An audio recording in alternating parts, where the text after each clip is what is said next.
안녕하세요. 건강 읽어주는 남자입니다.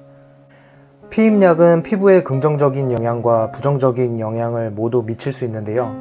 특히나 피부 질환의 치료 용도로 발전되고 있습니다. 흔히 피임약이라고 하면 임신하지 않기 위한 용도로만 알고 있는데요.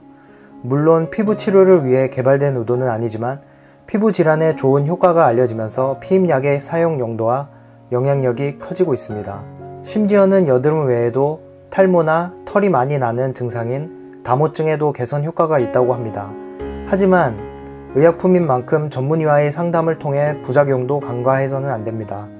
그렇다면 피임약의 부작용으로는 어떤 것들이 있을지 알아보겠습니다. 1.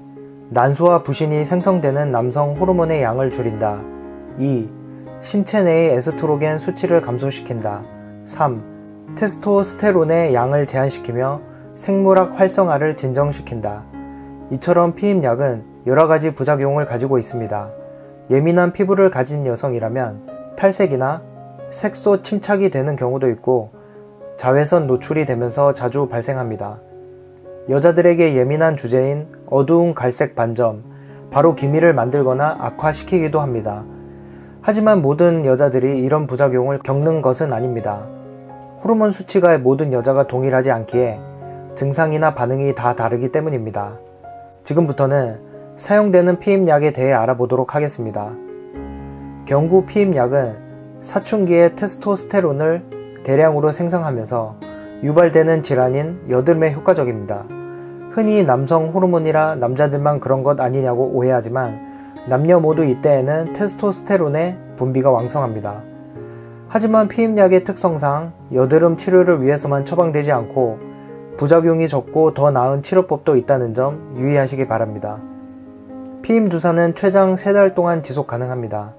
피임 주사는 매일 잊지 않고 정해진 시간마다 피임약을 복용해야 하는 문제를 여성으로부터 해방시켜 주었기에 많은 인기를 얻었습니다.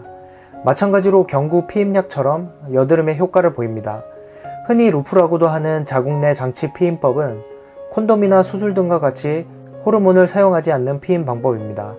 그래서 피부에 영향을 미치지는 않습니다. 단 호르몬 루프는 피지 생성에 영향을 줄 수 있습니다.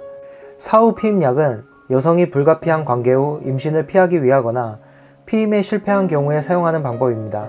하지만 부작용이 다른 피임 방법에 비해 심하고 피부 질환을 악화시킬 수 있기에 응급용이라고 생각하시면 될 듯 싶습니다.